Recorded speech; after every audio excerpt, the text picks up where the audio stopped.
नमस्कार दोस्तों, आप सभी का स्वागत है आपके अपने YouTube channel Amit GS centre में। आज मैं आपके लिए 1000 जीके जीएस के क्वेश्चंस का सेट 5 लेकर आया हूं। हर सेट में मैं मोस्ट इम्पोर्टेंट क्वेश्चंस को ही करवा रहा हूं। सो फ्रेंड्स, मैंने आपके लिए सभी क्वेश्चन सेलेक्टेड लिए हैं, अच्छे लेवल के लिए हैं, जो आपके एग्ज़ाम्स के लिए महत्वपूर्ण है। अगर आप किसी भी एग्ज़ाम की तैयारी कर रहे हैं तो ये वीडियो आपके लिए काफ़ी इंपॉर्टेंट है। तो चलिए बिना टाइम वेस्ट किए हम इस क्वेश्चन सीरीज को शुरू करते हैं। देखते हैं पहला प्रश्न क्या है।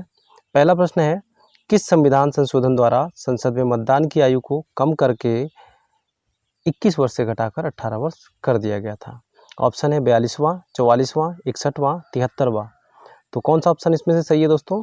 इसमें जो ऑप्शन 3 है, 61वां संविधान संशोधन द्वारा इसको 21 वर्ष से घटाकर 18 वर्ष कर दिया गया था। ये संविधान संशोधन हुआ कब हुआ था?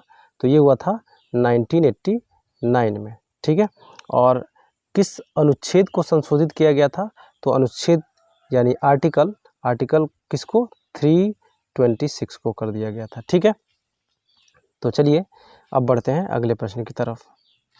संसद का सदस्य बनने के लिए न्यूनतम आयु कितनी होनी चाहिए? ऑप्शन है 30 वर्ष, 25 वर्ष, 18 वर्ष और इनमें से कोई नहीं। तो इसका जो राइट ऑप्शन है दोस्तों, कितनी होनी चाहिए? 25 होनी चाहिए। अब मैं आपको बताता हूँ, संसद के 2 सदन होते हैं। एक होता है कौन सा? लोकसभा, और दूसरा होता है राज्यसभा, ठीक है ना। लोकसभा में जो सदस्य बनने के लिए न्यूनतम आयु होनी चाहिए 25, ठीक है। और राज्यसभा में कितनी होनी चाहिए? 30 होनी चाहिए, ठीक है।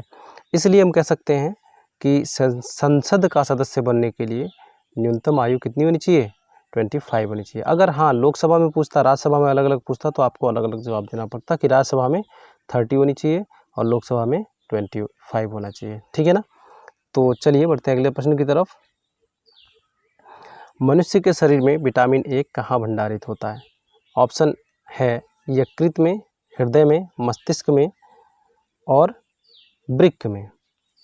तो यहाँ पर कौन सा ऑप्शन सही होगा दोस्तों? आप में से बहुत सारे लोगों को पता भी होगा। इसका सही आंसर है यकृत, ठीक है। विटामिन ए कहाँ स्टोर होता है? यकृत में स्टोर होता है। अच्छा, अब विटामिन की बात आई तो विटामिन की खोज किसने की थी? सी फंक ने की थी, ठीक है। सी फंक ने की थी। और विटामिन ए का जो रासायनिक नाम है क्या है? रेटिनॉल है, ठीक है, रेटिनॉल, है ना। चलिए बढ़ते हैं अगले प्रश्न की तरफ। भूकंप की तरंगे जहाँ से उत्पन्न होती है उस पॉइंट को क्या कहा जाता है? ऑप्शन है भूकंप केंद्र, फोकस, उपयुक्त दोनों और इनमें से कोई नहीं। तो इसका जो राइट ऑप्शन है दोस्तों, क्या कहा जाता है? भूकंप केंद्र भी कहा जाता है और फोकस भी कहा जाता है। तो यहाँ पर जो ऑप्शन है, सही ऑप्शन, वो कौन सा है? ऑप्शन नंबर 3, उपयुक्त दोनों, ठीक है। तो चलिए बढ़ते हैं अगले प्रश्न की तरफ। भारतीय संविधान के किस अनुच्छेद में राष्ट्रीय आपातकाल का प्रावधान है? ऑप्शन है 350, इसके जगह पे दोस्तों कितना होगा? 360 होगा, ठीक है। यहाँ पे गलत ऑप्शन छपा हुआ है, कितना होगा? 360 होगा, ठीक है। और दूसरा ऑप्शन दिया हुआ है 356, 352 और इनमें से कोई नहीं। तो भारतीय संविधान के किस अनुच्छेद में राष्ट्रीय आपातकाल का प्रावधान है दोस्तों? तो वो है 352 में, ठीक है। अनुच्छेद 352 में राष्ट्रीय आपातकाल का प्रावधान है, ठीक है। और बाकी 356 में किसका प्रावधान है? 356 में जो है वो राष्ट्रपति शासन लगाने का प्रावधान है, ठीक है। जब संवैधानिक तंत्र विफल हो जाता है तब जाके राष्ट्रपति शासन लगता है। वो किस अनुच्छेद के तहत लगता है? 356 अनुच्छेद के तहत, ठीक है। और 360 वाला कब लगता है? ये लगता है आपका जब वित्तीय आपातकाल होता है, ठीक है। अभी तक फिलहाल वित्तीय आपातकाल कभी भी नहीं लगा है, यानी कि 0 बार लगा है। प्रश्न ये भी आ जाता है कि कई बार कि अभी तक भारत में कितनी बार वित्तीय आपातकाल लग चुका है? तो कितनी बार लगा है? 0 बार लगा है, यानी कि अभी तक लगा ही नहीं है। चलिए बढ़ते हैं अगले प्रश्न की तरफ। संविधान में संशोधन किसके द्वारा किया जाता है? ऑप्शन है प्रधानमंत्री के द्वारा, राष्ट्रपति के द्वारा, लोकसभा स्पीकर के द्वारा, संसद के द्वारा। तो इसका जो राइट ऑप्शन है दोस्तों, किसके द्वारा किया जाता है? संसद के द्वारा किया जाता है, ठीक है। चलिए अब बढ़ते हैं अगले प्रश्न की तरफ। प्रश्न है एडीबी का मुख्यालय कहाँ स्थित है? ऑप्शन है पेरिस, न्यूयॉर्क, मनीला, वुहान। तो इसका जो राइट ऑप्शन है दोस्तों कहाँ है, मनीला में। ठीक है, मनीला कहाँ स्थित है, तो ये है फिलीपींस में। ठीक है, अब आते हैं एडीबी क्या है। ठीक है, तो एडीबी का फुल फॉर्म है एशियन डेवलपमेंट बैंक। ठीक है, या फिर हिंदी में कह सकते हैं कि एशियाई विकास बैंक। ठीक है, इसकी स्थापना कहाँ हुई थी, इसकी स्थापना कब हुई थी, 19 दिसंबर 1966 में। ठीक है, तो चलिए बढ़ते हैं अगले प्रश्न की तरफ। 49वीं समांतर रेखा किन दो देशों के बीच सीमा बनाती है।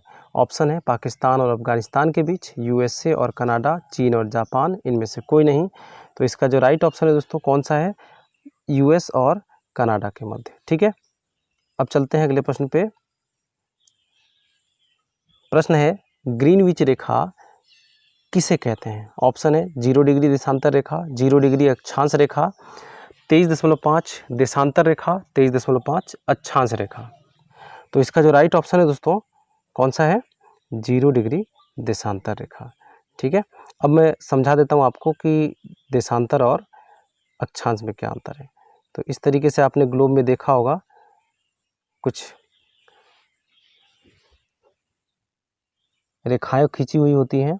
ठीक है, इस तरीके से, है ना, और ऐसे भी खींची हुई होती हैं।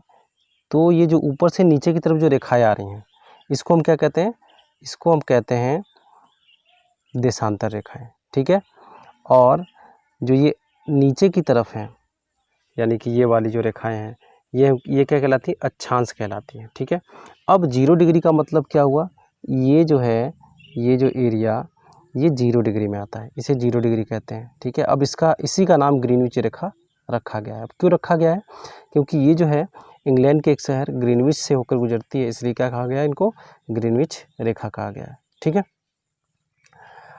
अब चलते हैं अगले प्रश्न की तरफ। चीन की सबसे लंबी नदी कौन सी है। ऑप्शन है यांगत्से नदी, हुआंग नदी, सियांग नदी और अमूर नदी। तो इसका जो राइट ऑप्शन है दोस्तों कौन सा है यहाँ पर, यांगत्से नदी है। ठीक है, ये चीन की सबसे लंबी नदी है और विश्व की नंबर 3 पर, यानी कि तीसरे नंबर की सबसे बड़ी नदी है। ठीक है, सबसे लंबी नदी है। ठीक है, अब आते हैं भारत की बात कर लेते हैं। भारत की जो सबसे लंबी नदी कौन सी है, गंगा नदी है। ठीक है, अब चलिए बढ़ते हैं अगले प्रश्न की तरफ। घूमर किस राज्य का लोक नृत्य है। ऑप्शन है राजस्थान, गुजरात, मध्य प्रदेश, झारखंड। तो इसका जो राइट ऑप्शन है दोस्तों वो है राजस्थान। घूमर राजस्थान का लोक नृत्य है। ठीक है ना, अब चलिए बढ़ते हैं अगले प्रश्न की तरफ। रोड पर स्टॉप लाइन बनाने के लिए किस रंग का प्रयोग किया जाता है। ऑप्शन है सफ़ेद, सफ़ेद और काला, काला और पीला। तो इसका जो राइट ऑप्शन है दोस्तों कौन सा वाला राइट ऑप्शन है, आपने देखा होगा जहाँ पर स्टॉप लाइन बनी होती है वहाँ पे सफ़ेद रंग से लाइन खींची होती है। ठीक है, यानी कि क्या होता है, यहाँ पे जो आंसर होगा वो सफ़ेद होगा। ठीक है, तो चलिए आज के इस वीडियो में बस इतना ही। उम्मीद करता हूँ कि वीडियो पसंद आई होगी। क्वेश्चन सारे इंपॉर्टेंट थे और इसी तरीके के क्वेश्चंस आपको मिलते रहेंगे आगे आने वाली वीडियो में। सो इस वीडियो को लाइक कर दीजिएगा और इस चैनल को सब्सक्राइब कर लीजिएगा। तो मिलते हैं अगले वीडियो में, तब तक के लिए बाय बाय, टेक केयर।